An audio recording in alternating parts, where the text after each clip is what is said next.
Madam ತಿಳ್ಕೊಳ್ಳಿ, ತಿಳ್ಕೊಂಡು 150 ರೂಪಾಯಿ ಆಗಿದೆ, ಪೇಮೆಂಟ್ ಕೊಡ್ತೀವಿ. Sir sorry, this is not my location. ಇದು ನನ್ನ ಲೊಕೇಶನ್ ಅಲ್ಲ.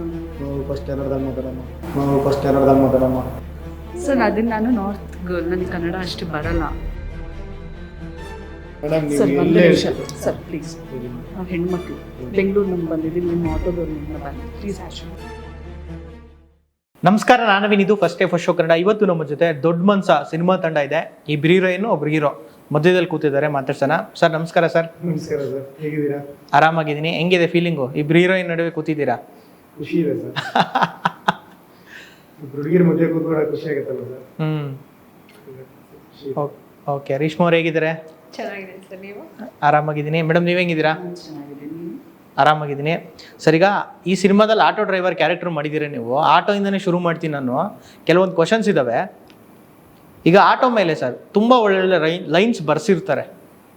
ಒಂದು ಹಾಡಲ್ಲಿ ಹೇಳ್ಬಿಟ್ಟಿದ್ದಾರೆ, ಆಟೋದವರು ಎಂಥ ದೊಡ್ಡ ಕವಿ ಅಂತೆಲ್ಲ ಬಂದಿದೆ. ನೀವು ನೋಡಿರಂಗೆ ಆಟೋ ಮೇಲೆ ಒಂದು ಒಳ್ಳೆ ಲೈನ್ ಅಂದರೆ ಯಾವುದು? ರೀಸೆಂಟ್ ಆಗಿ ನೋಡಿದೆ ಸರ್. ರೀಸೆಂಟ್ ಆಗಿ ನೋಡಿದೆ, ಒಂದು ಪೋಸ್ಟ್ ಹಾಕೋಣ ಅಂತ ಅನ್ಕೊಂಡೆ. ನೋಡಿ, ಲಕ್ಕೀಲಿ ಅದು ನಾನು ಎಲ್ಲೂ ಪೋಸ್ಟ್ ಮಾಡಿದೆ. ಇವತ್ತು ಅದನ್ನ ಹೇಳೋಂತ ಅವಕಾಶ ಸಿಕ್ತು. ಜೊತೆನ ಜೀವನದಲ್ಲಿ ಅಂದ್ರೆ ಜನ್ಮದಲ್ಲಿ ಶನಿ ಇದ್ರೂ ಪರವಾಗಿಲ್ಲ, ಜೊತೆನಲ್ಲಿ ಶಕುನಿ ಇರಬಾರ್ದಂತೆ. ಆ ತರ ಬರ್ದಿದ್ರು ಒಬ್ರು ಲೈನು. ಸಖತ್ ಇಷ್ಟ ಆಯ್ತು ನನಗೆ. ಲಾಸ್ಟ್ ಸಂಡೇ ಯಾವಾಗ್ಲೂ ನಾನು ಬನಶಂಕರಿನಲ್ಲಿ ನೋಡಿದ್ದೆ ಆ ಲೈನು. ಅದು ಯಾರು ಬರ್ಸಿದಾರೆ ಅನ್ನೋದು ಗೊತ್ತಿಲ್ಲ. ಸೊ ಸಗದ ಬರ್ಸಿದ್ರು. ಆ ಲೈನ್ ತುಂಬಾ ಇಷ್ಟ ಆಯ್ತು ನನಗೆ. ಎಷ್ಟು ಅರ್ಥ ಇದೆ ನೋಡಿ. ಹೌದೌದು. ಜನ್ಮದಲ್ಲಿ ಶನಿ ಇದ್ರೂ ಪರವಾಗಿಲ್ಲ, ಬಟ್ ಜೊತೆನಲ್ಲಿ ಶಕುನಿ ಇರಬಾರ್ದು ಅಂತ. ಸಖತ್ ಲೈನ್. ಓಕೆ, ನೀವು ಆ ಥರದ್ದು ಯಾವ್ದಾದ್ರು ಲೈನ್ ನೋಡಿದ್ದೀರಾ? ಅಂದ್ರೆ ಸಡನ್ ಆಗಿ ನೆನಪಾಗ್ತಿಲ್ಲ. ನೀವು ಫಸ್ಟೇ ಹೇಳಿದ್ರೆ ಪ್ರಿಪೇರ್ ಆಗಿ ಬರ್ತಿದ್ದೆ. ನೀವು ಸಡನ್ ಆಗಿ ಕೂರ್ಸ್ ಕೇಳಿದ್ರೆ ನೆನಪಾಗ್ತಿಲ್ಲ. ನಿಮಗೆ ಅದೇ ರಿಜಿಸ್ಟರ್ ಆಗಿದೆ. ಎಷ್ಟೊಂದು ನೋಡಿರ್ತೀವಿ ಸರ್, ಅಂದ್ರೆ ನೆನಪಾಗ್ತಿಲ್ಲ. ನೆನಪಾದ್ರೆ ಹೇಳ್ತೀನಿ. ಓಕೆ. ಕೊನೆಯಷ್ಟರಲ್ಲಿ ಯಾವುದು ಸಾರಥಿ ಮೂವಿಲಿ ಬರ್ತಿದಾರಲ್ಲ, ಆಟೋ ಇದೆ ಅಲ್ಲಿ, ಅದು ಗೊತ್ತಿಲ್ಲ ಮೇಡಮ್. ನಿಮಗೆ ಯಾವ್ದಾದ್ರು ನೆನಪಿದೆಯಾ, ಗೊತ್ತಿದೆಯಾ? ಈಗ ನನ್ನ ಫ್ರೆಂಡ್ ಯಾರೋ ಹಾಕಿದ್ರು, ನಿಯತ್ತಾಗಿ ನಡೆದ್ರೆ ಯಾರು ಅವ್ರನ್ನ ಸೋಲ್ಸಕ್ಕಾಗಲ್ಲ. ಸ್ವಲ್ಪ ಜೋರ ಮಾತಾಡಿ ಮೇಡಮ್. ನಿಯತ್ತಾಗಿ ನಡೆದ್ರೆ ಯಾರು ಅವ್ರನ್ನ ಸೋಲ್ಸಕ್ಕಾಗಲ್ಲ ಅನ್ನೋದು ಒಂದು ಸಾಲನ್ನ ನೋಡಿದೆ. ಅವಾಗ ಓಕೆ, ಇಲ್ಲಿ ನೆನಪಾಯ್ತು ಇಮಿಡಿಯೇಟ್ ಆಗಿ ನೀವು ಕೇಳಿದಾಗ. ಓಕೆ, ನಾನೊಂದು ಲೈನ್ ನೋಡಿದ್ದೆ. ಆಟೋ ಹಿಂದೆ ಹೋದ್ರೆ ಧೂಳು, ಹುಡುಗಿ ಹಿಂದೆ ಹೋದ್ರೆ ಗೋಳು. ಅದಕ್ಕೆ ಸರ್ ಹಿಂದೆ ಸೊ ನಿಮಗೆ ಒಂದು ಆಟೋ ಎಕ್ಸ್ಪೀರಿಯನ್ಸು, ಆಟೋದಲ್ಲಿ ಹೋಗಿದ್ದು ಯಾವ್ದಾದ್ರು good experience or bad experience ಯಾವುದು? ನನಗೆ ಒಂದು ಗುಡ್ ಎಕ್ಸ್ಪೀರಿಯನ್ಸ್ ಇದೆ. ಅಂದರೆ ನೈಟ್ ಆಗಿತ್ತು, ನಾನು RR ನಗರ್ ಹೋಗಬೇಕಿತ್ತು. ಸೊ ನನ್ನ ಫೋನ್ ಸ್ವಿಚ್ ಆಫ್ ಆಗಿತ್ತು. ಸೊ ನನಗೆ ಮಳೆ ಬರ್ತಿತ್ತು. ಯಾವುದು ಅಂದರೆ ಆಪ್ಷನೇ ಇರಲಿಲ್ಲ. ಏನು ಮಾಡ್ಬೇಕಂದಾಗ ಇನ್ನೊಬ್ರಿಗೆ ಫೋನ್ ಕೇಳಿ ಫೋನ್ ಬುಕ್ ಮಾಡ್ಬೋದಾ ಅಂತ ಹೇಳಿ ಎಲ್ಲ ಮಾಡಿ ಇದಾದಾಗ ಒಬ್ಬರು ಆಟೋದವ್ರು ಇದ್ರು. ಅವ್ರಿಗೆ ಗೊತ್ತಾಯ್ತು ನಾನು ಓಡಾಡ್ತಾ ಇದ್ದಿದ್ದು. ಬನ್ನಿ ಮೇಡಮ್, ಎಲ್ಲಿ ಡ್ರಾಪ್ ಮಾಡಬೇಕು ಅಂತ ಹೇಳಿದ್ರು. RR ನಗರ್ ಅಂತ ಹೇಳಿದಕ್ಕೆ ಅವರೇ ಕರ್ಕೊಂಡು ಹೋಗಿ ಡ್ರಾಪ್ ಮಾಡಿದ್ರು. ನಮ್ಮ ಅಪಾರ್ಟ್ಮೆಂಟ್ ಕ್ಲೋಸ್ ಆಗಿಬಿಟ್ಟಿರ್ತಿತ್ತು. ಲೈಕ್ 11ಗೆಲ್ಲ ಗೇಟ್ ಹಾಕ್ಬಿಡ್ತಾರೆ. ಸೊ ನಾನು ಹೇಳಿದೆ, ಇರಿ ನಾನು ಮೇಲೆ ಹೋಗಿ ತಂದು ಕೊಡ್ತೀನಿ ಇರಿ ಅಂತ ಹೇಳಿದಾಗ ಅವರು ಇಲ್ಲ ಪರವಾಗಿಲ್ಲ ಬಿಡಿ ಅಂತ ಹೇಳಿ ಅಟ್ಲೀಸ್ಟ್ ನಿಮ್ಮ ನಂಬರ್ ಕೊಡಿ ಅಂತ ಹೇಳಿದ್ರೆ, ಇಲ್ಲ ಮೇಡಮ್ ಪರವಾಗಿಲ್ಲ, ನನ್ನ ಮಗಳ ಥರ ನಮ್ಮ ನೀನು, ಪರವಾಗಿಲ್ಲ ಬಿಡಮ್ಮ ಅಂತ ಹೇಳಿ ಹೋದ್ರು. ಅವರಿಗೆ ನಾನು ಇದನ್ನ ಹೇಳಿದ್ದೆ ಲಾಸ್ಟ್ ಇಂಟರ್ವ್ಯೂ ಅಲ್ಲಿ ಒಂದ್ಸತಿ. That is the best experience. Great. ಹಂಗಾದ್ರೆ ದುಡ್ಡು ಇಸ್ಕೊಂಡಲೆ ಅಷ್ಟು ರಾತ್ರಿ ಸೇಫ್ ಆಗಿ ಹುಡುಗಿ ಕರ್ಕೊಂಡ್ ಬಂದಿರೋದು. ಬಿಕಾಸ್ ಎಷ್ಟೊಂದ್ ಸತಿ ಹೆಂಗಾಗುತ್ತೆ ಅಂದ್ರೆ, ಒಂದೊಂದ್ಸತಿ ಮಳೆ ಬರ್ತಿದಾಗ ಅಂದ್ರೆ ನನ್ನ ಫ್ರೆಂಡ್ಸ್ ಎಷ್ಟೊಂದ್ ಜನ ಹೇಳಿದ್ದಾರೆ ಫೇರ್ ಜಾಸ್ತಿ ಕೇಳ್ತಾರೆ ಡ್ರಾಪ್ ಮಾಡೋದು. ಆಟೋಮೆಟಿಕಲಿ ಅದರಲ್ಲಿ ತೋರಿಸ್ಬಿಡುತ್ತೆ ಜಾಸ್ತಿ ರೇಟು, ಆಮೇಲೆ ಆಟೋ ಸಿಗಲ್ಲ, ಬುಕ್ಕಿಂಗ್ ಆಗಲ್ಲ. ಹೌದು, ಆ ಥರ ಎಲ್ಲ ಆಗ್ತಾ ಇರುತ್ತೆ. ಬಟ್ ಅವರೇ ಬಂದು ನಾನು ಕೇಳಲಿಲ್ಲ, ಅವರೇ ಬಂದು ಹೇಳಿ ಮಾಡಿ ಡ್ರಾಪ್ ಕೊಟ್ಟು ದುಡ್ಡು ಇಸ್ಕೊಳ್ತೀರ. ಹೌದು, maybe some time next time ಸಿಕ್ಕಿದಾಗ ಐ ಶುಡ್ ಥ್ಯಾಂಕ್ ಯು. ಅವ್ರು ಯಾರೋ ದೊಡ್ಡ ಮನ್ಸನೇ ಇರಬೇಕು. ಸರ್, ನಿಮಗೆ ಒಂದು ಎಕ್ಸ್ಪೀರಿಯನ್ಸು? ನನಗೆ ಯೂಶಲಿ ನನ್ನ ಫ್ರೆಂಡ್ಸ್ ಎಲ್ಲ ಇದ್ದಾರೆ ಸರ್, ಆಟೋ ಡ್ರೈವರ್ಸ್ ಇದ್ದಾರೆ, ನನ್ನ ಕಸಿನ್ಸ್ ಕೂಡ ಇದ್ದಾರೆ.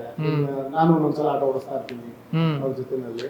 ರಿಯಲ್ ಆಗಿ ಓಡಿಸ್ತಾ ಇರ್ತೀರಾ ಆಟೋ? ರಿಯಲ್ ಓಡಿಸ್ತೀನಿ. ಓಕೆ, ಅಂದ್ರೆ ಡ್ಯೂಟಿ ಮೇಲೆ ಅಂತಲ್ಲ, ಒಂದು ಖುಷಿಗೆ ಆಟೋ ಓಡಿಸಿದ್ರೆ ಹೆಂಗಿರುತ್ತೆ ಕ್ರೇಜ್ ಅನ್ನೋದು. ಆ ಶರ್ಟ್ ಹಾಕೊಂಡು ಒಂದೊಂದ್ಸಲ ಮಾಡಿದೀನಿ ಕೂಡ. ಮೆಟ್ರೋ ಇಂದ ಮನೆ ತನಕ ನಾವು ಹೋಗೋ ರೂಟಲ್ಲಿ ಯಾವ ತರ ಬಾಡಿಗೆ ಹೊಡೆಯೋದು ಆ ಥರದ್ದೆಲ್ಲ ಒಂದೊಂದ್ಸಲ ಮಾಡಿದಾಗ ಒಳ್ಳೆ ಎಕ್ಸ್ಪೀರಿಯನ್ಸ್ ಇದೆ.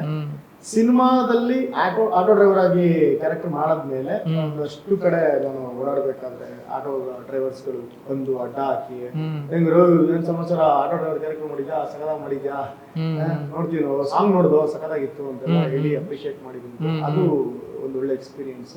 ಆಮೇಲೆ ಅವ್ರ ಬಗ್ಗೆ ಎಲ್ಲ ಎಕ್ಸ್ಪೀರಿಯನ್ಸ್ ಅಲ್ಲಿ ಹೇಳಕ್ ಆಗಲ್ಲ ಸರ್, ಅವರೇ ಒಂದು ಎಕ್ಸ್ಪೀರಿಯನ್ಸ್ ಕೊಡ್ತಾ ಇರ್ತಾರೆ, ಖುಷಿ ಇದೆ. ಓಕೆ ಮೇಡಮ್, ನಿಮ್ಗೆ ಎಕ್ಸ್ಪೀರಿಯನ್ಸ್, ನಿಮ್ಗೆ ಯಾರು ಮನೆ ತನಕ ಬಿಟ್ಟು ಬಂದ್ರು? ಆಕ್ಚುಲಿ ಮನೆಯಿಂದ ಕರ್ಕೊಂಡು ಹೋಗಿದ್ರಾ?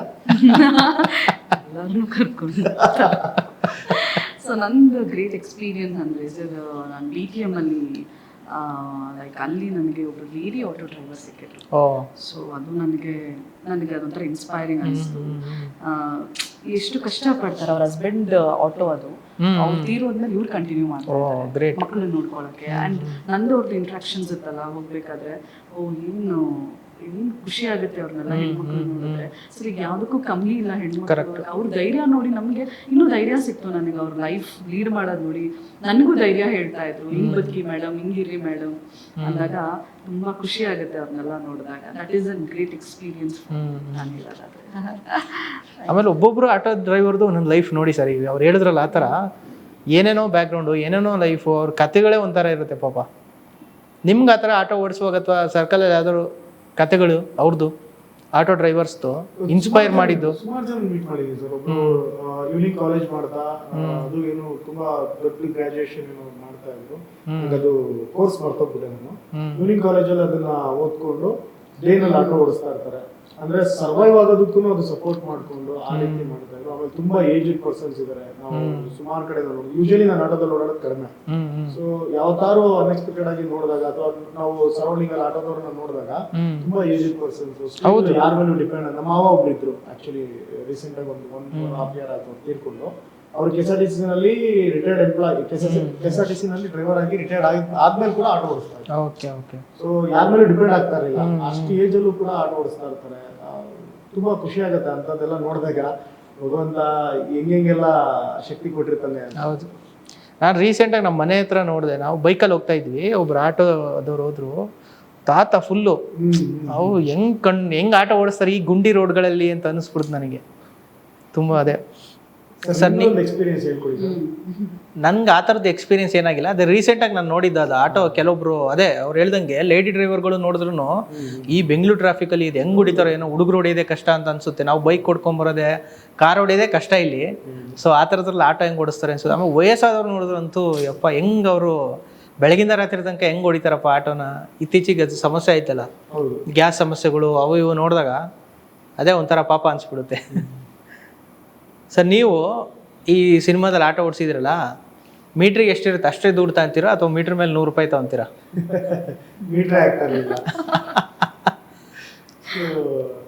ದುಡ್ಡಿಗೆ ಅಂತ ಮಾಡಿರುವಂತ ಸಿನಿಮಾ ಅಲ್ಲ ಇದು, ದೊಡ್ಡ ಮನ್ಸು ಇಟ್ಕೊಂಡು ಮಾಡಿರುವಂತ ಸಿನಿಮಾ. ಹಾಗಾಗಿ ದುಡ್ಡಿಂದ ಎಲ್ಲರನ್ನೂ ಕರ್ಕೊಂಡು ಓಡಾಡ್ತಾ ಇದ್ದೆ. ಸೊ ಇವ್ರನ್ನ ಕರ್ಕೊಂಡು ಹೋದಾಗ್ಲೂ ದುಡ್ಡಿಂದ ಕರ್ಕೊಂಡು ಹೋಗಿದ್ದೀನಿ, ಇವ್ರನ್ನ 2 wheeler ಕರ್ಕೊಂಡು ಹೋಗಿದ್ದೀನಿ. ಬಿಟ್ರೆ ಇಲ್ಲ, ದುಡ್ಡುಗೋಸ್ಕರ ಅಂತ ಮಾಡಿದ್ದಲ್ಲ, ಫ್ರೀಯಾಗಿ ಓಡಾಡ್ತಾ ಇದ್ವಿ. ಓಕೆ ಸರ್, ನಾನು ನಿಮಗೊಂದೀಗ ಟಾಸ್ಕ್ ಕೊಡ್ತೀನಿ. ನಾವು ಡೇ ಟು ಡೇ ಬೆಂಗಳೂರಲ್ಲಿ ಲೈಫಲ್ಲಿ ನೋಡ್ತಾ ಇರ್ತೀವಲ್ಲ, ಆಟೋ ಡ್ರೈವರ್ಗೆ ಕೆಲವೊಂದು ಸಿಚುವೇಶನ್ಸ್ ಬರುತ್ತೆ. ಆ ಸಿಚುವೇಶನ್ ಕೊಡ್ತೀನಿ, ಒಂದು ಸಿಚುವೇಶನು. ಫಸ್ಟು 2 ಸಿಚುವೇಶನ್ ಕೊಡ್ತೀನಿ, ನೀವು ಇವ್ರ ಜೊತೆ ಒಂದು ಸಿಚುವೇಶನ್, ಇವ್ರ ಜೊತೆ ಒಂದು ಸಿಚುವೇಶನ್ ಮಾಡಿ. ನೀವು ಆಟೋ ಡ್ರೈವರು, ಇವ್ರು ನಾರ್ತ್ ಇಂಡಿಯಾ ಹುಡುಗಿ, ಓಕೆನಾ? ಅವ್ರು ಏನು ಮಾಡ್ತಾರೆ ಅಂತಂದರೆ, ನಿಮಗೆ ಯಾವುದೋ ಲೊಕೇಶನ್ ಹೇಳಿರ್ತಾರೆ ಅವರು. ಅವರ ನಾರ್ತ್ ಇಂಡಿಯಾದವ್ರು ಕೆಲವೊಂದು ಏನೇನೋ ಮಾತಾಡ್ಬಿಡ್ತಾರಲ್ಲ, ನೀವು ಗೊತ್ತಿಲ್ಲದೆ ಯಾವುದೋ ಲೊಕೇಶನ್ ಕರ್ಕೊಂಡು ಹೋಗ್ಬಿಟ್ಟಿರ್ತೀರ. ಅಲ್ಲಿ ಕೂತ್ಕೊಂಡು ಜಗಳ ಆಡ್ತೀರಾ ಇಬ್ಬರು. ನೀವು ಅವ್ರು ನಿಮ್ಗೆ ನಾನು ಎಲ್ಲಿ ಹೇಳಿದ್ದು, ನೀನು ಎಲ್ಲಿ ಕರ್ಕೊಂಬಂದಿದ್ದೀಯ ಅಂತ ಅವರು, ನೀವು ಹೇಳಿದ್ದಿದೆಯಲ್ವ ಅಂತ ನೀವು ನೋಡೋಣ ಹೆಂಗೆ ಮಾಡ್ತೀರಾ ಅಂತ. ಸರ್ ಸರಿ ಮೇಡಮ್, ಇಳ್ಕೊಂಡು 150 ರೂಪಾಯಿ ಆಗಿದೆ, ಪೇಮೆಂಟ್ ಕೊಟ್ಟು ಹೋಗಿ. Sorry, this is not my location, ಇದು ನನ್ನ ಲೊಕೇಶನ್ ಅಲ್ಲ. ಫಸ್ಟ್ ಕನ್ನಡದಾಗ ಮಾತಾಡಮ್ಮ. ಸರ್, ಅದನ್ನ ನಾನು ನಾರ್ತ್ ಗರ್ಲ್, ನನಗೆ ಕನ್ನಡ ಅಷ್ಟು ಬರಲ್ಲ. ನೀವು ಅರ್ಥ ಮಾಡಿಸ್ಬೇಕು, ಕಲಿಸ್ಬೇಕು ನಮ್ಗಳಿಗೆ. ಕನ್ನಡದಲ್ಲೇ ಮಾತಾಡ್ತೀವಿ, ಸ್ವಲ್ಪ ಕನ್ನಡ ಮಾತಾಡಿ. ಹೌದು, ಸೊ ಅದನ್ನೇ ಸ್ವಲ್ಪ ಕಲಿತಾ ಇದ್ದೀನಿ ಬೆಂಗಳೂರಿಗೆ ಬಂದು. ಕಲಿತಾ ಇರೋದು ಖುಷಿ ಆಗುತ್ತೆ ನಮಗೆ. ಏನಾಗಿದೆ, ನೀವು ಹೇಳಿದ ಲೊಕೇಶನ್ ಇದೇ ಲೊಕೇಶನ್, ಓಕೆನಾ? ಸರ್, ಈ ಲೊಕೇಶನ್ ಅಂದಲ್ಲ, ನಾನು ಆಕ್ಚುಲಿ ಹಾಕಿದ್ದೀನಿ, ಬೇಕಾದ್ರೆ ಲೊಕೇಶನ್ ಪಾಯಿಂಟ್ ನೋಡಿ ಡೈರೆಕ್ಟ್ ಆಗಿ ಫೋನ್ ಕೊಡಿ ನೀವು ಕ್ಯಾಬ್ ಅವರಲ್ವಾ ನೀವು ಬಿಡ್ಬೇಕಲ್ವಾ ನಮ್ಗೆ ಎಲ್ಲಿ ನಾವು ಕ್ಯಾಬ್ ಅವರಲ್ಲ, ನಾವು ಆಟೋದವರು. ಅದನ್ನೇ ಹೇಳ್ತಿರೋದು ಸರ್. ಓಲಾ ಉಬರ್ ಎಲ್ಲ ಡೈರೆಕ್ಟ್ ಲೊಕೇಶನ್ ಹಾಕ್ತೀವಿ, ನಮಗೆ ಗೊತ್ತಿಲ್ಲ ಹೊಸದು ಬೆಂಗಳೂರು, ನೀವು ಸಡನ್ ಆಗಿ ಹಿಂಗೆ ಇಳಿದು ಬಿಡಮ್ಮ ಅಂದ್ರೆ ಇದು ನನ್ನ ಲೊಕೇಶನ್ ಅಲ್ಲ ಸರ್. ಸರ್ ಇಲ್ಲ, ಪೂರ್ತಿ ಕನ್ನಡದಲ್ಲಿ ಮಾತಾಡ್ತಾರೆ. ಸ್ವಲ್ಪ ಹಿಂದಿ, ಇಂಗ್ಲಿಷು, ಕನ್ನಡ ಎಲ್ಲ ಮಿಕ್ಸ್ ಮಾಡಿ. ಅದು ಮಾಡಿದ್ರೆ ಇಲ್ಲ ಕನ್ನಡದಲ್ಲಿ ಮಾತಾಡಿ ಅಂದ್ರೆ ಕನ್ನಡದಲ್ಲಿ ಮಾತ್ರ ಅಪ್ರಿಶಿಯೇಟ್ ಮಾಡ್ಬೇಕು ಸರ್ ನೀವು. ಮೇಡಮ್ ಹೌದು, ಬಟ್ ಏನು ನಾವು ಬೈಬೇಕು ಅಂತ ಶುರು ಮಾಡಿದ್ರೆ ಕನ್ನಡದಲ್ಲೇ ಬೈತೀವಿ ಸರ್. ಕ್ಯಾರೆಕ್ಟರ್ ಬರ್ಲಿಲ್ಲ, ರಿಯಾಲಿಟಿ ಬಂದಿಲ್ಲ. ಕನ್ನಡ ಅಂತ ಬಂದಾಗ ಡೆಫಿನೆಟ್ಲಿ ಬರುತ್ತೆ. ಅದೇ ನೀವು ಸ್ವಲ್ಪ ಹಿಂದಿ ಏನಾದ್ರು ಮಿಕ್ಸ್ ಮಾಡಿ, ಅದಾದ್ಮೇಲೆ ಚೆನ್ನಾಗಿ ಅಷ್ಟು ಬ್ಯಾಲೆನ್ಸ್ ಆಗಲ್ಲ.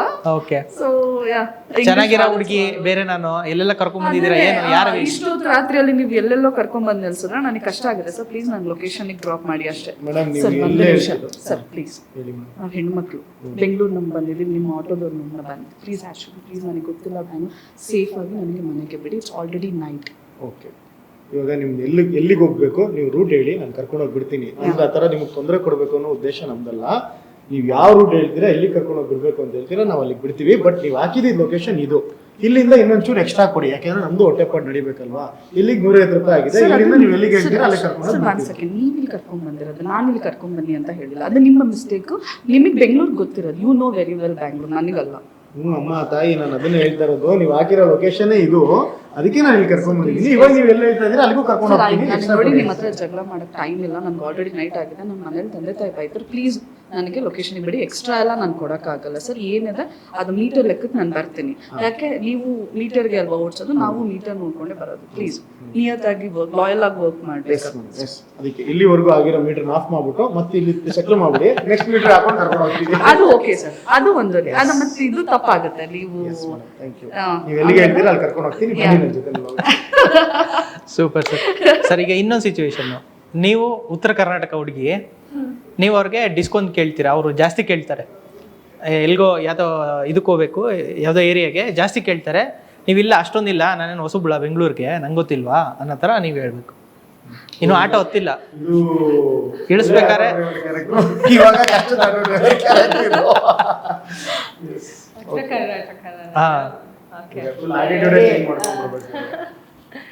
ಎದಕ್ಲೆಪ್ಪ ಇಷ್ಟು ಹೇಳಕತ್ತಿ?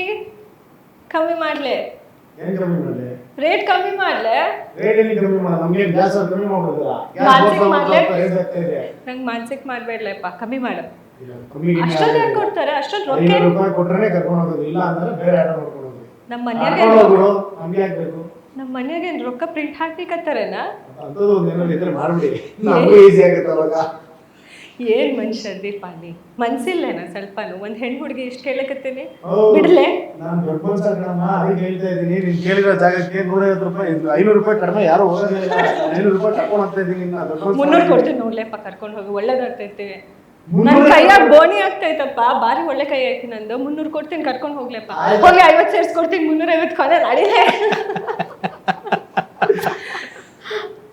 ಸೂಪರ್, ಚೆನ್ನಾಗಿ ಬಾರ್ಗೇನ್ ಮಾಡಿದೆ. ಆಮೇಲೆ ಮಾತಾಡಿದ್ದು ಚೆನ್ನಾಗಿದ್ದು ನೀವು ಉತ್ತರ ಕರ್ನಾಟಕ. ಸೂಪರ್. ಸಡನ್ ಆಗಿ ಬಾರ್ನ್ ಆರ್ಟಿಸ್ಟ್ ಈ ತರ ಬಾರ್ಗೇನ್ ಮಾಡಿ. ನನಗೆ ಉತ್ತರ ಕರ್ನಾಟಕ ಭಾಷೆ ಹೇಳ್ಕೊಟ್ಟಿದ್ದು ವಿನಯ್ ಯುಜೆ ಅಂತ. ಶಾಕಾಹಾರಿ ಸಿನಿಮಾದಲ್ಲಿ ಮಾಡಿದ್ರಲ್ಲ ಅವರು, ಅವ್ರ ಜೊತೆ ನಾನು ಸೀರಿಯಲ್ ಮಾಡಿದ್ದೆ. ಸೊ ಅಲ್ಲಿ ನನಗೊಬ್ರು ಉತ್ತರ ಕರ್ನಾಟಕ ಭಾಷೆ ಇದೆರಡೇ ಹೇಳ್ಕೊಟ್ಟಿದ್ವಿ. ಯಾಕ್ಲೇಪ ಮಾನಸಿಕ ಮಾಡ್ಬೇಡ್ಲೆ, ಇಷ್ಟೇ ಅಷ್ಟೇ ಹೇಳ್ಕೊಟ್ಟಿದ್ದು. ಆಮೇಲೆ ತಲೆ ಕೆಡಿಸ್ಬೇಡ ನನಗೆ, ಮೆಂಟ್ಲು ಮಾಡ್ಬೇಡ, ಸೈಕ್ ಮಾಡ್ಬೇಡ, ಮಾನಸಿಕ ಮಾಡ್ಬೇಡ. ಈ ತರ ತುಂಬಾ ಡಿಸ್ಕೌಂಟ್ಸ್ ಎಲ್ಲ ಮಾಡಿಸಿದ್ದೀರಾ ಆಟೋದಲ್ಲಿ? ಇಲ್ಲ ಸರ್, ಈ ಸೀನಿಗೆ ಮಾತ್ರ. ಸೀನಿಗೆ ಅಷ್ಟೇ ಇದು. ಸರಿನಾ? ಆಟೋ ಡ್ರೈವರ್ ಆಗಿ ತುಂಬಾ ಸಿನಿಮಾಗಳು ಬಂದಿದೆ. 3 ಸಿನಿಮಾದ ಹೆಸರು ಹೇಳ್ಬೇಕು ನೀವು, ಯಾವ್ಯಾವ ಸಿನಿಮಾ ಬಂದಿದೆ ಅಂತ. ಶಂಕರನವ್ರದ್ದು ಆಟೋ ರಥ, ಉಪ್ಪಿಸೋರ್ದು ಆಟೋ ಶಂಕರು, ಕನ್ನಡದಲ್ಲಿ ಇನ್ನೊಂದು ಹೊಸ ಸಿನಿಮಾ ದೊಡ್ಡ ಮನ್ಸ. ಇಲ್ಲ, ಅದು ಬಿಟ್ರೆ ನಮ್ಗೆ ಗಣೇಶ್ ಸರ್ದು ಮತ್ತೆ ಆಟೋ ರಥ, ಸಾರಥಿ. ನೀವು? ಸೇಮ್, ನಮಗೆ ನೆನಪಾಗದೆ ಆಟೋ ರಾಜ, ಸಾರಥಿ, ನನ್ನ ದೊಡ್ಡ ಮನುಷ್ಯ, ಮತ್ತೆ ಆಟೋ ಶಂಕರ್, ಕೋಟಿಗೊಬ್ಬ. ಕರೆಕ್ಟ್. ನೀವು ಬಿಟ್ಟಿರೋದು ಯಾವ್ದಾದ್ರು ನಿಮಗೆ ನೆನಪಿರೋದು? ಇದು ದಾನಿ ಸೇಟ್ ಅವ್ರದ್ದು ಬಂತಲ್ಲ ಸರ್, French biryani. Correct. ಅದರಲ್ಲಿ ಅವರು ಆಟೋ ಡ್ರೈವರ್. ಹ್ಮ್ ಇನ್ನೇನೆಲ್ಲ ಸರಿ ಹೇಳಿದ್ರು. ಉಪೇಂದ್ರ ಸರ್ ಬಂದು ಆಟೋ ರಾಜ, ಆಟೋ ಶಂಕರ್ ಹೇಳಿದ್ರು ಅದನ್ನ. ಈ ಆಟೋ ಡ್ರೈವರ್ ಆಗಿ ಮಾಡಿರೋ ಕ್ಯಾರೆಕ್ಟರ್ಗಳಲ್ಲಿ ಯಾವ್ದಾದ್ರು ಡೈಲಾಗ್ ನಿಮಗೆ ನೆನಪಿರೋದು ನಮ್ಮ ಹೀರೋಗಳು ಮಾಡಿರೋದು ಯಾವುದು? ಜನ ಯಾವುದೇ ಇರಲಿ, ಜಾಗ ಯಾವುದೇ ಇರಲಿ, ನುಗ್ಗಿ ಹೊಡಿತೀವಿ ಅಂತಾರಲ್ಲ ದರ್ಶನ್ ಸರ್, ಅದು ಆ ಒಂದು ಡೈಲಾಗು ಬಹಳ ಖುಷಿ ಇರುತ್ತೆ. ನಾಡು ನುಡಿ ಅಂತ ಬಂದ್ರೆ ಜನ ಯಾರೇ ಇರಲಿ, ಜಾಗ ಯಾವುದೇ ಇರಲಿ, ನುಗ್ಗಿ ಹೊಡಿತೀವಿ ಅಂತ. ಆಮೇಲೆ ಕೋಟಿಗೊಬ್ಬದಲ್ಲಿ ವಿಷ್ಣು ಸರ್ ಹೇಳಿರೋದು, ಈ ಕೈ ಕನ್ನಡದ ಆಸ್ತಿ, 5 ಕೋಟಿ ಕನ್ನಡಿಗರ ಆಸ್ತಿ, ಮುಷ್ಟಿ ಮಾಡಿ ಹೊಡೆದ ಅಂದ್ರೆ ಅವನು ಇದು ಬಂದಿದ್ದ ಚರಿತ್ರೆನಲ್ಲೇ ಇಲ್ಲ. ಸೊ ನಿಮ್ಮ ಸಿನಿಮಾ ಡೈಲಾಗ್ ಹೇಳಿ ಸರ್. ನಮ್ಮ ಸಿನಿಮಾ ಡೈಲಾಗ್ ಅಂದ್ರೆ ನಿಮ್ಗೆ ಇನ್ನೂ ಖುಷಿ ಹೇಳ್ಬೋದು ಸರ್. ಅಂದ್ರೆ ದೊಡ್ಡ ಡೈಲಾಗ್ ಹೇಳ್ಬೇಕಂದ್ರೆ ಸ್ವಲ್ಪ ಭಯ ಆಗ್ತಾ ಇರುತ್ತೆ. ನಮ್ದ್ರಲ್ಲಿ ಯಾಕಪ್ಪ ಆಟೋ ಡ್ರೈವರ್ ಅಂತ ಅಂಡರ್ ಎಸ್ಟಿಮೇಟ್ ಮಾಡ್ತಾ ಇದ್ದ, ನಾವುಗಳನ್ನ ಆಟೋ ಹಿಂದೆ ಬರ್ಸಿರೋ ಸಾಲ್ಗಳು ಎಷ್ಟೋ ಸಿನಿಮಾಗಳಲ್ಲಿ ಸಾಂಗ್ಗಳಾಗಿ ಸೂಪರ್ ಹಿಟ್ ಆಗಿಬಿಡೈತೆ. Don't underestimate the power of auto drivers, you bloody fool. ಈ ಥರ ತುಂಬಾ ಡೈಲಾಗ್ಸ್ ಇದೆಯಾ ಸಿನಿಮಾದಲ್ಲಿ? ಕಂಪ್ಲೀಟ್ ಪ್ಯಾಕೇಜ್ ಇದೆ sir. Commercial mass elements dialogues ಈ ರೀತಿ ನಾವು ಡೈಲಾಗ್ ಟೀಸರ್ ಅಲ್ಲಿ ಬಿಟ್ಟಿದ್ದೀವಿ. ಕನ್ನಡಿಗರಿಗೆ ವಾರ್ನಿಂಗ್ ಕೊಟ್ಟ ಅಭ್ಯಾಸನ ಹೊರತು ತಗೊಂಡಲ್ಲ. ಕೈ ಮುಗಿದು ಕಾಪಾಡಿ ಅಂತ ಬಂದ್ರೆ ಕಣ್ಣನ್ನ ರೆಪ್ಪೆ ಎಷ್ಟು ಜೋಪಾನ ಕಾಪಾಡುತ್ತೆ, ಅದಕ್ಕಿಂತ ಒಂದ್ ಕೈ ಜಾಸ್ತಿ ಆಗಿ ನೋಡ್ಕೊಂತೀವಿ. ಅದನ್ನ ಬಿಟ್ಟು ನಿಮ್ಮಂಗ್ ಗಾಂಚಲಿ ಮಾಡಿದ್ರೆ ಊರ್ ಮಾರಿ ಕುರಿ ಬಲಿ ಕೊಟ್ಟಂಗ ಅಡ್ಡ ಕಳದಾಕ್ತಿರ್ತೀವಿ. Super sir. ಸರ್ ಇನ್ನು ನೀವು ಈ ಆಟೋ ಡ್ರೈವರ್ ಆಗಿ ಫಸ್ಟ್ ಸಿನಿಮಾ ಮೂಲಕ ಲಾಂಚ್ ಆಗ್ಬೇಕಂತ ಅನ್ಸಿದ್ದು ಯಾಕೆ ಸರ್? ಹೆಂಗೆ ಶುರು ಆಯ್ತಿದ್ದು? ಅಂದ್ರೆ ದೊಡ್ಡ ಮನುಷ್ಯ ಅನ್ನೋ ಟೈಟ್ಲು ನಮ್ಗೆ ಫ್ಲಾಶ್ ಆದಾಗ, ಅದಾದ್ಮೇಲೆ ಈ ಟೈಟ್ಲ್ ಇಟ್ಕೊಂಡು ಏನ್ ಮಾಡ್ಬೋದು ನಾವು. ಯೂಶಲಿ ನನ್ ಫಸ್ಟ್ ಕತೆಗಿನ ಟೈಟ್ಲೇನೆ. ಹೌದು, ಈ ಕತೆಗಿಂತ ಫಸ್ಟ್ ಸಿಕ್ಕಿದೆ ಟೈಟ್ಲು. ಟೈಟ್ಲು ನನಗೆ ಕ್ಯಾಚ್ ಆಗಿ ಸಿಕ್ತು, ಅದನ್ನ ಇಟ್ಕೊಂಡಿದ್ವಿ. ಟೈಟ್ಲು ಸಿಕ್ಕಿ ಒಂದು 3-4 ಮಂತ್ಸ್ ಆದ್ಮೇಲೆ ಈ ಒಂದು ಟೈಟ್ಲ್ ಮೇಲೆ ನಾವು ವರ್ಕ್ ಮಾಡೋಣ, ಯಾವ ಸಬ್ಜೆಕ್ಟ್ ಬೇಸ್ ಮೇಲೆ ಹೋದ್ರೆ ಚೆನ್ನಾಗಿರುತ್ತೆ ಅಂತ ಹೇಳಿದಾಗ ಆಟೋ ಡ್ರೈವರ್ ಕಂಟೆಂಟ್ ಎತ್ಕೊಂಡು ಹೋಗೋಣ. ಯೂಶಲಿ ನನಗೆ ಪರ್ಸನಲಿ ಕಮರ್ಷಿಯಲ್ ಸಿನಿಮಾಸ್ ಇಷ್ಟ. ಸೊ ಹಾಗಾಗಿ ಒಂದು ಕಮರ್ಷಿಯಲ್ ಸಿನಿಮಾನ ನಾವು ಆಟೋ ಡ್ರೈವರ್ ಮುಖಾಂತರ ದೊಡ್ಡ ಮನ್ಸ ಅನ್ನೋ ಟೈಟ್ಲ್ ಇಟ್ಕೊಂಡು ಮಾಡ್ಬೋದು ಅನ್ನೋದು ಒಂದು ಥಾಟ್ ಬಂತು. ಆ ಒಂದು ಥಾಟ್ ಪ್ರೊಸೆಸ್ ನ ಹಾಗೆ ಕಂಟಿನ್ಯೂ ಮಾಡ್ತಾ ಹೋದಾಗ ಫ್ರೆಂಡ್ಸ್ ಆಮೇಲೆ ನನ್ನ ಜೊತೆನಲ್ಲಿ ಇದ್ದಂಥವರೆಲ್ಲ ಸೇರಿ ಒಂದೊಂದೇ ಇನ್ಪುಟ್ಸ್ ಕಲೆಕ್ಟ್ ಮಾಡಿ ಫೈನಲಿ ನಾವು ಇದನ್ನ ಆಟೋ ಡ್ರೈವರ್ ಕ್ಯಾರೆಕ್ಟರ್ ಇಟ್ಕೊಂಡೇ ಮಾಡ್ಬೋದು ದೊಡ್ಡ ಮನುಷ್ಯ ಅನ್ನೋ ಟೈಟ್ಗೆ ಸಖತ್ ಸೂಟಬಲ್ ಆಗಿರುತ್ತೆ ಅಂತ ಹೇಳಿ ಮಾಡಿದ್ವಿ ಸರ್. ನೀವು ರೇಷ್ಮಾ ಅವ್ರು ಹೆಂಗೆ ಈ ಸಿನಿಮಾಗೆ ಬಂದಿದೆ ಅಂದರೆ, ನೀವು ರೀಸೆಂಟ್ ಮಾಡಿರೋ ಸಿನಿಮಾಗಳೆಲ್ಲ ತುಂಬ ಕಂಟೆಂಟ್ ಓರಿಯೆಂಟೆಡ್. ಈಗ ಇದನ್ನು ಲವ್ ಯು ಮುದ್ದೂ ತುಂಬ ಚೆನ್ನಾಗಿದೆ ಅಂತ ರಿಯಾಕ್ಷನ್ಸ್ ಎಲ್ಲ ಬಂತು, ಪರ್ಫಾರ್ಮೆನ್ಸ್ಗೂ ಬಂದಿತ್ತು. ಸೊ ಹಾಗಾಗಿ ಸರ್ ಆ್ಯಕ್ಚುಲಿ ಅಂದರೆ ಲವ್ ಯು ಮುದ್ದು ನನಗೆ ರಿಲೀಸ್ ಆಗಿದ್ದು ಮೊದಲನೇ ಸಿನಿಮಾ, ಬಟ್ ನಾನು ಶೂಟ್ ಅಂತ ಮಾಡಿದ್ದು ದೊಡ್ಡ ಮನ್ಸನೇ ಫಸ್ಟ್ ಸಿನಿಮಾ. ಮಾಡಿರೋಂಥ ಫಸ್ಟ್ ಸಿನಿಮಾ ದೊಡ್ಡ ಮನ್ಸನೇ. ಸೊ ನಾನು ಹೇಗೆ ಬಂದಿದ್ದು ಅಂದರೆ, ನಾನು ಡೈರೆಕ್ಟ್ ಮಾಡ್ತಾ ಇರಬೇಕಾದ್ರೆ ನಂದು ಒಂದು ಪೀಸ್ ಆಫ್ ವರ್ಕು ಅಲೆಕ್ಸ್ ಅನ್ನೋರು ಈ ಸಿನಿಮಾ ಆರ್ ಮತ್ತೆ ಮ್ಯೂಸಿಕ್ ಮಾಡಿರ್ತಾರೆ, ಅವ್ರ ಸ್ಟುಡಿಯೋದಲ್ಲಿ ನಡೀತಾ ಇತ್ತು. ಸೊ ಅಲ್ಲಿ ಬಂದಾಗ ಶರತ್ ಸರ್ ನನ್ನ ನೋಡಿದ್ರು. ಆ್ಯಕ್ಚುಲಿ ಫಸ್ಟ್ ಟೈಮ್ ರಿಜೆಕ್ಟ್ ಮಾಡಿದ್ರು ಬೇಡ ಅಂತ. ಅದು ಗೊತ್ತಿಲ್ಲ, ಫಸ್ಟ್ ಟೈಮ್ ಆ್ಯಕ್ಚುಲಿ ನಾನು ಅಂದರೆ ಕರೆದಾಗ ನಾನು ಆ್ಯಕ್ಚುಲಿ ಮಲಗಿದ್ದವಳು, ಇವಾಗಲೇ ಬನ್ನಿ ಅಂದ್ರು. ಹೌದಾ ಸರಿ ಬರ್ತೀನಿ ಅಂತ ಹೇಳಿ ಹಾಗೆ ಎದ್ದು ಬಂದು ಆಮೇಲೆ ಹೋದ್ಮೇಲೆ ಇಲ್ಲ ಮ್ಯಾಮ್ ಸೂಟ್ ಆಗಲ್ಲ ಅಂತ ಹೇಳಿ ಕಾಲ್ ಮಾಡಿದ್ರು. ಓಕೆ ಸರ್ ಅಂತ ಹೇಳಿ ಆಮೇಲೆ ಅವ್ರ ಫ್ರೆಂಡ್ ಒಬ್ರದ್ದು ಸಿನಿಮಾ ನಡೀತಾ ಇತ್ತು, ಅದಕ್ಕೆ ರೆಫರ್ ಮಾಡಿದ್ರು. ಸೊ ಆ ಮೀಟಿಂಗಿಗಂತ ನೆಕ್ಸ್ಟ್ ದಿನ ಮತ್ತೆ ಅದೇ ಸ್ಟುಡಿಯೋಗೆ ಬಂದಿದೆ. ಅಂದರೆ ಇವ್ರ ಫ್ರೆಂಡ್ ಸಿನಿಮಾಗೆ ರೆಫರ್ ಮಾಡಿದಾಗ ಆ ಸಿನಿಮಾಗಂತ ಬಂದಾಗ ಅಲ್ಲಿ ನೋಡಿ ನಿನ್ನೆ ನೀವು ಹಿಂಗೆ ಕಾಣಿಸ್ತಿರ್ಲಿಲ್ವಲ್ಲ ಅಂತ ಅಂದರು ಸರ್. ಅಂದರೆ ನಿನ್ನೆ ಹಿಂಗೆ ಹೌದಾ ಸರಿ ಹಾಗಿದ್ರೆ ನಾಳೆ ಒಂದ್ಸತಿ ಆಫೀಸಿಗೆ ಬರ್ತೀರಾ? ಏನು ಹೇಳಿಲ್ಲ ಆ್ಯಕ್ಚುಲಿ ನಂಗೆ ಅವರು. ನಾಳೆ ಒಂದ್ಸತಿ ನನ್ನ ಸಿನಿಮಾ ಇದೇ ಡ್ರೆಸ್ ಹಾಕೊಂಡು ನಾಳೆ ಬನ್ನಿ ಅಂತ ಅಂದರು. ಸೊ ನೆಕ್ಸ್ಟ್ ದಿನ ಹೋದೆ, ನಂಗೆ ಏನು ಎಕ್ಸ್ಪೆಕ್ಟೇಷನ್ ಇರಲಿಲ್ಲ ಏನಕ್ಕೆ ಕರೆದಿದ್ದಾರೆ ಅಂತ ಗೊತ್ತಿಲ್ಲ. ಸೊ ಹೋದಾಗ ಅವತ್ತು ಆ್ಯಕ್ಚುಲಿ ಕತೆ ಹೇಳಿ ಅಡ್ವಾನ್ಸೇ ಮಾಡಿಬಿಟ್ರು. ಸೊ ಹಾಗೆ ಸೆಲೆಕ್ಟ್ ಆಗಿದ್ದು. ಆ್ಯಂಡ್ ಅದೇ ಕತೆ ಹೇಳಿದಾಗ ನನಗೆ ಫಸ್ಟ್ ಸಿನಿಮಾದಲ್ಲೇ ಥ್ರೂ ಔಟ್ ದ ಸಿನಿಮಾ ಇದೆ ಸರ್. ಅಂದರೆ ಇವಾಗ ಲವ್ ಯು ಮುದ್ದಲ್ಲಿ ನೀವೇನು ಹೇಳಿದ್ರಿ, ಥ್ರೂ ಔಟ್ ದ ಸಿನಿಮಾ ಇತ್ತು, ಒಂದು ವೇರಿಯೇಷನ್ಸ್ ಇತ್ತು, ಆ್ಯಕ್ಟಿಂಗಿಗೆ ಎಷ್ಟು ಸ್ಕೋಪ್ ಇತ್ತು, ದೊಡ್ಡ ಮನುಷ್ಯದಲ್ಲೂ ನಂಗೆ ಅಷ್ಟೇ ಸ್ಕೋಪ್ ಇದೆ. ಅಂದರೆ 80%ಗಿಂತ ಜಾಸ್ತಿ ಸ್ಕ್ರೀನ್ ಪ್ರೆಸೆನ್ಸ್ ಇದೆ, ಒಂದು ಅಳು ಇದೆ, ಒಂದು ಕ್ಯಾರೆಕ್ಟರ್ ಆರ್ಕ್ ಇದೆ. So I was very happy. First time ನಾನು ಲೆಂತಿ ಕ್ಯಾರೆಕ್ಟರ್ ಸಿಕ್ತಲ್ಲ ನನಗೆ ಅನ್ನೋ ಥರ. ನೀವು ಹೆಂಗೆ ಬಂದಿದ್ದು ಸಿನಿಮಾಗೆ? ಹೆಂಗಿರುತ್ತೆ ಕ್ಯಾರೆಕ್ಟರ್? ಆ್ಯಕ್ಚುಲಿ ಈ ಸಿನಿಮಾ ಬರೋಕ್ಕಿಂತ ಮುಂಚೆ ಇದು ಆಲ್ರೆಡಿ ಸಮ್ ಪೋರ್ಷನ್ಸ್ ಶೂಟ್ ಆಗಿತ್ತು. ಸೊ ಇನ್ ಬಿಟ್ವೀನ್ ನನ್ನನ್ನು ಕಾಂಟ್ಯಾಕ್ಟ್ ಮಾಡಿದ್ದು ಸುನಿಲ್ ಸರ್ ಅಂತ. So I need to thank him. And ಇವರು ಮತ್ತು ಸುನಿಲ್ ಸರ್ ಇಬ್ಬರು ನನ್ನ ಮೀಟ್ ಮಾಡಿ ಆ ಕ್ಯಾರೆಕ್ಟರೈಸೇಷನ್ಗೆ ಬೇಕಿತ್ತು. Because it's a kind of strong character ಅದು ಪ್ಲೇ ಮಾಡ್ತಿದ್ದು.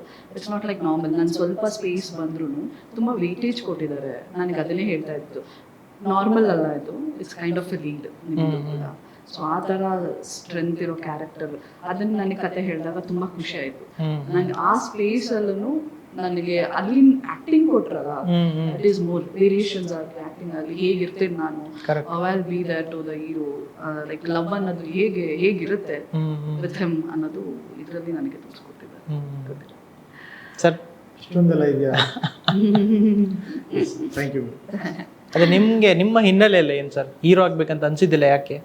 ಅಂದರೆ ನಾನು ಆ್ಯಕ್ಚುಲಿ 2008 ಒಬ್ಬ ಆರ್ಟಿಸ್ಟ್ ಆಗಬೇಕು ಅಂತ ಸ್ಟೇಜಿಗೆ ಬಂದಿದ್ದು ಸರ್. ರಂಗಭೂಮಿ ಎಂಟ್ರಿ ಆಗಿತ್ತು. ಸೊ ಅಲ್ಲಿ ನಾನು ಮಾಡಿದಂಥ ಪಾತ್ರಗಳು, ನನಗೆ ಸಿಕ್ಕಂಥ ಅವಕಾಶಗಳು ಒಳ್ಳೊಳ್ಳೆ, ಸೊ ಆ ಒಂದು ಪ್ರೆಸೆನ್ಸ್ ನೋಡಿ ಜನ ನನ್ನನ್ನು ಅಕ್ಸೆಪ್ಟ್ ಮಾಡ್ತಾ ಇದ್ದ ರೀತಿ ನೋಡಿ ಓಕೆ ನಾನು ಆರ್ಟಿಸ್ಟ್ ಆಗ್ಬೋದು ಅಂತೇಳಿ ನಾನು ಅವಾಗ ಪ್ಲಾನ್ ಮಾಡಿದ್ದು. ಓಕೆ, ಆವಾಗ ಇಲ್ಲ ನಾವು ಟ್ರೈ ಮಾಡೋಣ ಅಂತೇಳಿ ಸಣ್ಣ ಪುಟ್ಟ ಸೀರಿಯಲ್ಸು, ಜೊತೆಗೆ ಪಾಂಡುರಂಗ ವಿಠಲ ಅನ್ನೋ ಒಂದು ಎಪಿಸೋಡ್ಸ್ ಬರ್ತಾ ಇದ್ವು, ಎಪಿಸೋಡ್ಸ್, ಅದರಲ್ಲಿ ಸಣ್ಣ ಸಣ್ಣದೊಂದು ಎಪಿಸೋಡ್ ಕ್ಯಾರೆಕ್ಟರ್ಗಳು, ಓಕೆ, ಆಮೇಲೆ ಸುಮಾರು ಸಿನಿಮಾಗಳಲ್ಲಿ ಸಣ್ಣ ಪುಟ್ಟ ಕ್ಯಾರೆಕ್ಟರ್ಗಳು, ಈ ತರ ಮಾಡ್ತಾ ಮಾಡ್ತಾ ಮಾಡ್ತಾ ಮಾಡ್ತಾ ಆರ್ಟಿಸ್ಟ್ ಆಗ್ಬೇಕು ಅನ್ನೋದು ಅಲ್ಲಿಂದ ಸ್ಟಾರ್ಟ್ ಆಯ್ತು. ಡೈರೆಕ್ಷನ್ ನೀವೇ ಮಾಡಿದ್ರಿ ಈ ಪಿಕ್ಚರ್ನ. ಸೊ ಡೈರೆಕ್ಷನ್ ವಿತ್ ಆ್ಯಕ್ಟಿಂಗ್ ಮಾಡೋದು ತುಂಬ ಕಷ್ಟ ಅಂತ ಎಲ್ಲ ಹೇಳ್ತಾರೆ. ನಿಮ್ಗೆ ಹೆಂಗಿತ್ತು ಸರ್ ಫಸ್ಟ್ ಪ್ರಯತ್ನನೇ? ಇಲ್ಲ ಸರ್, ನಮ್ಗೆ ಕಷ್ಟ ಅಂತ ಟು ಬಿ ಆನೆಸ್ಟ್ ಹೇಳ್ಬೇಕು ಅಂದ್ರೆ ಕಷ್ಟ ಅಂತ ಅನಿಸ್ತಿಲ್ಲ. ಯಾಕಂದ್ರೆ ಈ ಹಿಂದೆ ನಾವು ನೋಡಿದಂಗೆ ಬಹಳಷ್ಟು ಹಿರಿಯರು ಯಾರ್ಯಾರಿದ್ದಾರೆ, ನಾರಾಯಣ್ ಸರ್ ಆಗಿರ್ಬೋದು, ಉಪೇಂದ್ರ ಸರ್ ಆಗಿರ್ಬೋದು, ಶಂಕರಣ್ಣ ಆಗಿರ್ಬೋದು, ರವಿ ಕಾಶಿನಾಥ್ ಸರ್ ಆಗಿರ್ಬೋದು, ರವಿ ಸರ್ ಆಗಿರ್ಬೋದು, ಇವರೆಲ್ಲರೂ ಏನ್ ಮಾಡಿದ್ದಾರೆ ಅವಾಗಿನ ಕಾಲದಲ್ಲಿ ಆಕ್ಚುಲಿ ಕಷ್ಟ ಆಯ್ತು. ಈ ತರ ಡಿಜಿಟಲ್ ಇರ್ಲಿಲ್ಲ, ಕ್ಯಾನ್ ಯೂಸ್ ಮಾಡ್ತಾರೆ, ರೀಲ್ಸ್ ಯೂಸ್ ಒಂದು ಶಾರ್ಟ್ ತೆಗೆದ್ರೆ ಮತ್ತೆ ರೀಟೇಕ್ ತೆಗಿಬೇಕು ಅಂದ್ರೆ ಮತ್ತೆ ಕ್ಯಾನ್ ಅದೆಲ್ಲ ವೇಸ್ಟ್ ಆಗ್ತಾರೆ ಅಂತ ಇವ್ರು ಇದನ್ನ ಆರಾಮಾಗಿ ಮಾಡ್ಕೊಂಡ್ ಬಂದಿದ್ದಾರೆ. ಸೊ ಇವತ್ತಿನ ಡಿಜಿಟಲ್ ಪ್ಲಾಟ್ಫಾರ್ಮ್ ಏನಿದೆ ಆರಾಮಾಗಿ ನಮಗೆ ಅಷ್ಟೊಂದು, ಬಟ್ ವರ್ಕ್ ಮಾಡೋಂಥ ಟೈಮಲ್ಲಿ ರಿಕ್ವೈರ್ಮೆಂಟ್ ಇರುತ್ತೆ. ಡೈರೆಕ್ಷನ್ ಡಿಪಾರ್ಟ್ಮೆಂಟ್, ಒಳ್ಳೆ ಡೈರೆಕ್ಷನ್ ಡಿಪಾರ್ಟ್ಮೆಂಟ್ ಇರಬೇಕು, ಇಡೀ ಟೀಮ್ ಚೆನ್ನಾಗಿ ಸಪೋರ್ಟ್ ಮಾಡಬೇಕು. ಆಸ್ ಅನ್ ಆಕ್ಟರ್ಸ್ ಆಗಿ ಇವರಿಬ್ರು ಆಗಿರ್ಬೋದು, ಹುಲಿ ಕಾರ್ತಿಕ್ ಸರ್ ಆಗಿರ್ಬೋದು, ಸಪೋರ್ಟಿಂಗ್ ಕ್ಯಾರೆಕ್ಟರ್ ಯಾರ್ಯಾರೆಲ್ಲ ಮಾಡಿದ್ದಾರೆ ಸಿನಿಮಾದಲ್ಲಿ ಅವರೆಲ್ಲರೂ ತುಂಬಾ ಸಪೋರ್ಟಿವ್ ಆಗಿದ್ದಾಗ ಅಂಡ್ ಡೈರೆಕ್ಷನ್ ಟೀಮ್ ತುಂಬಾ ಸ್ಟ್ರಾಂಗ್ ಆಗಿದ್ದಾಗ ಏನು ಅಂತ ಕಷ್ಟ ಅನಿಸ್ತಿಲ್ಲ ಸರ್, ಈಸಿಯಾಗಿ ಮಾಡ್ಕೊಂಡು. ರೇಷ್ಮಾ ಅವರು ಡೈರೆಕ್ಷನ್ ಟೀಮಲ್ಲಿ ಏನಾದ್ರು ವರ್ಕ್ ಮಾಡಿ ಇದರಲ್ಲಿ ಹೆಲ್ಪ್ ಮಾಡಿದ್ದು ಹೇಳಿ ಸರ್. ತುಂಬಾ ಚೆನ್ನಾಗಿ ಹೆಲ್ಪ್ ಮಾಡಿದ್ದಾರೆ. ಹೌದಾ? ಅವ್ರ ಶಾರ್ಟ್ ಮುಗಿದ ತಕ್ಷಣ ಆರಾಮಾಗಿ ಹೋಗಿ ಕಂಫರ್ಟಬಲ್ ಆಗಿ ಒಂದು ಜಾಗ ಮಾಡ್ಕೊಂತಿದ್ರು, ಆ ಜಾಗದಲ್ಲಿ ಹೋಗಿ ಕೂತ್ಕೊಂಡಿರ್ತಿದ್ರು. ನೆಕ್ಸ್ಟ್ ನಾವು ಶಾರ್ಟ್ ರೆಡಿ ಮಾಡೋಣ ಅಂತಂದ್ರೆ ಬರ್ತಾ ಇದ್ರು. ಜೋಕಾಗಿ ಹೇಳಿದೆ, ಕೆಲವೊಂದೊಂದು ಸಲ ಬಂದು ಮಾನಿಟರ್ ಚೆಕ್ ಮಾಡಿ, ಇಲ್ಲ ಸರ್ ಇದು ಇನ್ನೊಂದು ಬೆಟರ್ ಏನಾದ್ರು ತಗೊಂಬೋದ ನೋಡಿ. ಯಾಕಂದ್ರೆ ನಮ್ಮ ಜಡ್ಜ್ಮೆಂಟ್ ಗಳು ಕೆಲವೊಂದೊಂದ್ಸಲ ಆ ಒಂದು ಪ್ರೆಷರ್ ಅಲ್ಲಿ ಇನ್ನೊಂದ್ರಲ್ಲಿ ಮತ್ತೊಂದ್ರಲ್ಲಿ ನಮ್ಮ ಟೀಮ್ ಅವ್ರದ್ದು ಎಲ್ಲ ಒಂದ್ ಕಡೆ ಸರ್ ಇಲ್ಲದೆ ಇದ್ದಾಗ ಮಾತ್ರ, ಇಲ್ಲ ಅಂದ್ರೆ ನಾನು ಇನ್ವಾಲ್ವ್ ಆಗ್ತಿರಲಿಲ್ಲ. ಸರ್ ಆಕ್ಷನ್ ಕಟ್ ಹೇಳ್ಬೇಕಾದ್ರೆ ಸರ್ ಹೇಳಿದ್ ನಿಜ. ಬಿಕಾಸ್ ಆಸ್ ಅನ್ ಆರ್ಟಿಸ್ಟ್ ನಾವು ಹೋದಾಗ ಸರ್ ಅವರಿಗೆ ಇಡೀ ಸಿನಿಮಾ ಗೊತ್ತಿರುತ್ತೆ, ನನಗೆ ಗೊತ್ತಿರಲ್ಲ. ನಾನು ಏನ್ ಸೀನ್ ಮಾಡ್ತಾ ಇರ್ತೀನಿ ಅಷ್ಟೇ ನನಗೆ ಗೊತ್ತಿರುತ್ತೆ. ನನಗೆ ಇವಾಗ ಇಲ್ಲಿ ಅಳ್ಬೇಕು ಮೇಡಮ್ ನೀವು ಅಂತ ಅಂದ್ರೆ ಅಳೋದನ್ನ ನಾನು ಎಷ್ಟು ಬೇಕಾದ್ರೂ ಅಳ್ಬಹುದು, ಬಟ್ ಹಿಂದೆ ಮುಂದೆ ಏನಾಗಿರುತ್ತೆ ಅನ್ನೋದು ಅವ್ರಿಗೆ ಗೊತ್ತಿರುತ್ತೆ. ನಾವು ಶೂಟ್ಸ್ ಬೇರೆ ಬೇರೆ ಶಾರ್ಟ್ಸ್ ತೆಗಿತೀವಿ. ಸೊ ಹಾಗಿದ್ದಾಗ ನಾನು ಅವ್ರಿಗೆ ಏನ್ ಹೇಳ್ತಾರೆ ಅದ್ ಮಾಡ್ತಿದ್ದೆ. ಸರ್ ನಿಜ ಹೇಳಿದ್ರು, ನಂದೊಂದು ಜಾಗ ಇತ್ತು, ನಾನು ಹೋಗಿ ಕುತ್ಕೊಂತಿದ್ದೆ, ನೆಕ್ಸ್ಟ್ ಶಾರ್ಟ್ ಅಂದಾಗ ಬರ್ತಿದ್ದೆ. ಬಟ್ ಒಂದೊಂದ್ಸತಿ ಡೈರೆಕ್ಷನ್ ಟೀಮಲ್ಲಿ ಯಾರು ಇಲ್ಲದೆ ಇದ್ದಾಗ ಸರ್ ಶಾರ್ಟ್ ಅಂದ್ರೆ ಸರ್ದು ಕ್ಲೋಸ್ ಅಪ್ಸ್ ಇದ್ದಾಗ ಮಾತ್ರ 1-2 ಸತಿ ಅಷ್ಟೇ ಹೆಲ್ಪ್ ಮಾಡಿ ಬಿಟ್ರೆ ಬೇರೆ ತರ ಇಂಟರ್ಫಿಯರೆನ್ಸ್ ನಂದು ಯಾವ್ದು ಇರಲ್ಲ ಆರ್ಟಿಸ್ಟ್ ಆಗೋದಾಗ. ಪಾಸಿಟಿವ್ ಆಗಿದ್ರು, ಏನೇ ವಿಚಾರ ಇದ್ರು ಸಪೋಸ್ ಅಲ್ಲೆಲ್ಲೋ ದೂರದಲ್ಲಿ ನಿಂತ್ಕೊಂಡು ನಾವು ಆಕ್ಟ್ ಮಾಡ್ತಾ ಇರೋದು, ಬೇರೆಯವ್ರ ಜೊತೆ ಆಕ್ಟ್ ಮಾಡ್ತಾ ಇರ್ಬೇಕಾದ್ರೂ ಅದೊಂದು ಅಬ್ಸರ್ವ್ ಮಾಡಿ ಸರ್ ಇನ್ನೊಂದು ಬೆಟರ್ ಏನಾರ ಮಾಡ್ಬೋದಾ ನೋಡಿ ಸರ್ ಅಂತೆಲ್ಲ ಇನ್ಪುಟ್ಸ್ ಕೊಟ್ಟಿದ್ರು. ಡೈರೆಕ್ಟ್ ಆಗು ಕೆಲಸ ಮಾಡಿದ್ದಾರೆ, ಬಟ್ ಹೆಸರು ಕೇಳಿಲ್ಲ ಅಷ್ಟೇ. ಸೊ ಡಬಲ್ ರೆಮ್ಯುನರೇಷನ್ ಕೊಡ್ಬೇಕು ನೀವೀಗ?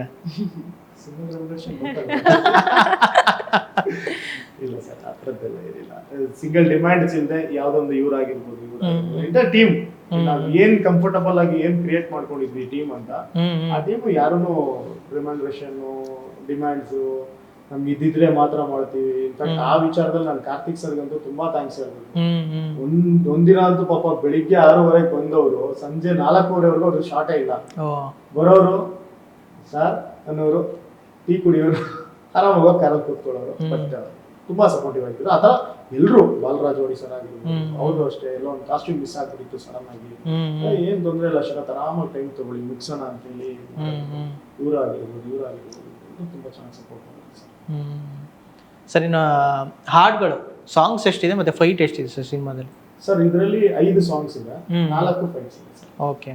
ಸೊ ಒಂದು ಬಂದು ಹೀರೋ ಇಂಟ್ರೊಡಕ್ಷನ್ ಸಾಂಗ್ ಆಗುತ್ತೆ, ಇನ್ನೊಂದು ಇವ್ರಿಗೆ ಹೀರೋ ಮೇಲೆ ಲವ್ ಆದಾಗ ಇವ್ರ ಇಮ್ಯಾಜಿನೇಷನ್ ಒಂದು ಸಾಂಗ್ ಹೋಗುತ್ತೆ, ಇನ್ನೊಂದು ನಮ್ಮ ಹುಡುಗರಿಗೆಲ್ಲ ಇಷ್ಟ ಆಗುವಂತ ಒಂದು ಟಪಾನ್ ಬಾರ್ ಸಾಂಗ್ ಇದೆ, ಎಣ್ಣೆ ಸಾಂಗ್, ಅದ್ಬಿಟ್ರೆ ಒಂದು ಡ್ಯೂಯೆಟ್ ಸಾಂಗ್.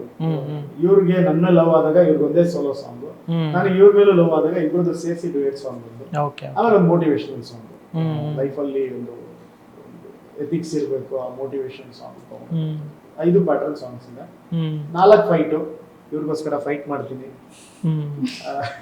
ಸೊ ಆ ಥರ ಒಂದು ಕಮರ್ಷಿಯಲಿ 4 ಫೈಟ್ಸ್, ನನಗೋಸ್ಕರ ಕೊನೆಯಲ್ಲಿ ಒಂದು ಫೈಟ್ ಮಾಡ್ತೀನಿ. ಸೊ ಎಲ್ಲ ಸೇರಿ ಓವರ್ ಆಲ್ 4 ಫೈಟು, 5 ಸಾಂಗ್ಸ್ ಇದೆ. ಈ 4 ಫೈಟು, 5 ಸಾಂಗು, 1 ಬಾರ್ ಸಾಂಗು, ಈ ಪ್ಯಾಟ್ರನ್ನು ಅದರಿಂದ ಹೊರಗೆ ಬಂದಿದ್ದಾರೆ ಆಲ್ರೆಡಿ ತುಂಬ ಜನ. ಹೌದು. ನೀವು ಯಾಕೆ ಇನ್ನು ಅದೇ ಪ್ಯಾಟ್ರನಲ್ಲಿ ಇದ್ದೀರಿ ಸರ್? ಇದು ಒಳ್ಳೆ ಕ್ವಶನ್ ಸರ್, ಆಕ್ಚುಲಿ ತುಂಬಾ ಒಳ್ಳೆ ಕ್ವಶನ್. ಅದರಿಂದ ಆಚೆ ಬಂದು ಎಷ್ಟು ಮಟ್ಟಿಗೆ ಜಯ ಸಿಗ್ತಾ ಇದೆ ಸರ್? ನಾನು ಹೇಳೋದು ಎಷ್ಟು ಮಟ್ಟಿಗೆ ಜಯ ಸಿಗ್ತಾ ಇದೆ. ಕಂಟೆಂಟ್ ಬೇಕು, ಹೌದು ಕರೆಕ್ಟ್. ಬಟ್ ಕಂಟೆಂಟ್ಗೆ ಅಂತಾನೆ ನಿಂತ್ಕೊಂಡ್ಬಿಟ್ರೆ ಕಮರ್ಷಿಯಲ್ ಸಿನಿಮಾಗಳು ಯಾರು ಮಾಡ್ತಾರೆ? ಸೊ ಈ ಒಂದು ಪ್ಯಾಟರ್ನ್ ಜನನ ಎಂಟರ್ಟೈನ್ ಮಾಡೋದು ಯಾವಾಗ? ಸೊ ಈಗ ನೀತಿ ಪಾಠನೇ ಮಾಡ್ತೀವಿ, ಇಲ್ಲ ಸಸ್ಪೆನ್ಸ್ ಥ್ರಿಲ್ಲರ್ನೇ ಮಾಡ್ತೀವಿ, ಇಲ್ಲ ಅಂತಂದ್ರೆ ಒಂದು ಮರ್ಡರ್ ಮಿಸ್ಟ್ರಿನೇ ಮಾಡ್ತೀವಿ ಅಂತ ಹೇಳಿದ್ರೆ ದಿನ ಉಪ್ಪಿಟ್ಟು ತಿನ್ನಕ್ಕಾಗಲ್ಲ ಸರ್. ಉಪ್ಪಿಟ್ಟನ್ನ ಒಂದಿನ ಯಾವಾಗಾರ ತಿಂದ್ರೆ ಚೆನ್ನಾಗಿರುತ್ತೆ, ಬಟ್ ಆದ್ರೆ ನೀವು ದಿನ ಬಿರಿಯಾನಿ ತಿನ್ಬೋದು ಸರ್, ಯಾಕಂದ್ರೆ ಟೇಸ್ಟ್ ಚೆನ್ನಾಗಿರುತ್ತೆ. ಸೊ ನಮ್ಗೆ ಕಮರ್ಷಿಯಲ್ ಸಿನಿಮಾ ಬಿರಿಯಾನಿ ಇದ್ದಂಗೆ. ಸೊ ಇದನ್ನ ವೆಜಿಟೇರಿಯನ್ಗೆ ಪನ್ನೀರ್ ಬಿರಿಯಾನಿ ಇದ್ದಂಗೆ. ಸೊ ಆಬ್ವಿಯಸ್ಲಿ ಸರ್ ಈ ತರ ಪ್ಯಾಟರ್ನ್ ಬಿಡಬಾರ್ದು, ಯಾಕಂದ್ರೆ ನಮ್ಮ ನೇಟಿವಿಟಿ, ನಮ್ಮ ಕನ್ನಡ ನೇಟಿವಿಟಿ ಅಂತ ಬರೋದೇ ಈ ಪ್ಯಾಟರ್ನ್ ಅಲ್ಲಿ. ನಾವು ಹಿಂದೆ ನೀವು ನೋಡಿರ್ಬೋದು, ಹೊಸಬ್ರು ಅಂತ ಬಂದು ಸ್ಟಾರ್ಸ್ ಗಳಾಗಿ ಇವತ್ತು ನಿಂತ್ಕೊಂಡಿರೋರೆಲ್ಲ ಕಮರ್ಷಿಯಲ್ ಸಿನಿಮಾ, ಈ ತರ ಸಿನಿಮಾಗಳು ಮಾಡ್ಕೊಂಡು ಬಂದಾಗ್ಲೇನೆ ಅಲ್ಲಿಗೆ ನೀವು ನಮ್ ಗ್ರಾಫ್ ನ ಅರ್ಥ ಮಾಡ್ಕೊಬೇಕು. ಸೊ ನಮ್ ಕನ್ನಡ ನೇಟಿವಿಟಿಗೆ ಈ ತರ ಒಂದು ಪ್ಯಾಟರ್ನ್ ಸಿನಿಮಾಗಳು ತುಂಬಾ ಚೆನ್ನಾಗಿ ವರ್ಕ್ ಆಗುತ್ತೆ. ಇವಾಗ ನಮಗೂ ಅದೇ ರಿವ್ಯೂಸ್ ಬರ್ತಾ ಇರೋದು ಸರ್. 5 ಸಾಂಗ್ಸ್ ನಾವು ಕೇಳೇ ಇರ್ಲಿಲ್ಲ, ಬರೀ ಏನೋ ಆಗುತ್ತೆ ಅನ್ನೋ ತರನೇ ಇದ್ದಿದ್ದು. ಈಗ 5 ಸಾಂಗ್ ಇದೆ, ಅದರಲ್ಲೂ ಡಿಫ್ರೆಂಟ್ ಪ್ಯಾಟರ್ನ್ ಇದೆ, ತುಂಬಾ ಚೆನ್ನಾಗಿ ಇಷ್ಟ ಆಗ್ತಾ ಇದೆ. ಅಂಡ್ ಫೈಟ್ ಮಾಡೋಂಥ ಹೀರೋಗಳು ಕಾಣಿಸ್ತಾ ಇಲ್ಲ, ಆಕ್ಟ್ ಮಾಡ್ತೀವಿ, ಬರೀ ಕ್ಲೋಸ್ ಇಟ್ಬಿಟ್ಟು ಆಕ್ಟ್ ಮಾಡ್ಕೊಂಡು ಹೋಗುವಂಥ ಹೀರೋಗಳನ್ನೇ ನಾವು ನೋಡ್ತಾ ಇದ್ವಿ. ಈಗ ಫೈಟ್ಸ್ ನ ನೀವು ಇಷ್ಟು ರಿಸ್ಕ್ ತಗೊಂಡು ನ್ಯಾಚುರಲ್ ಆಗಿ ಮಾಡಿರುವಂಥ ಫೈಟ್ಸ್ಗಳು ತುಂಬಾ ಇಷ್ಟ ಆಗ್ತಾ ಇದೆ ಜನಕ್ಕೆ. ಬಹಳಷ್ಟು ಜನ ನಮ್ಗೆ ಅಪ್ರಿಷಿಯೇಟ್ ಮಾಡಿದ್ರು ಅಂತ. ಸೊ ಹಾಗಾಗಿ ನಮ್ಗೆ ನಮ್ಮ ಕನ್ನಡ ನೇಟಿವಿಟಿ ನಮ್ಮ ಜೊತೆಲೇ ಇರಬೇಕು, ನಾವು ಕನ್ನಡದವರು, ಕನ್ನಡಕ್ಕೋಸ್ಕರ ಸಿನಿಮಾ ಮಾಡೋಣ ಅನ್ನೋದು ಖುಷಿ ಸರ್. Super sir. ಫೈನಲಿ ಯಾವಾಗ ಸರ್ ಸಿನಿಮಾ ರಿಲೀಸ್? ಸರ್ ಜೂನ್ 19ನೇ ತಾರೀಕು ಓಕೆ. ದೊಡ್ಡ ಮನುಷ್ಯ ಆಲ್ ಓವರ್ ಕರ್ನಾಟಕ ರಿಲೀಸ್ ಆಗ್ತದೆ. Thank you sir, all the best, ಒಳ್ಳೇದಾಗಲಿ. Thank you so much.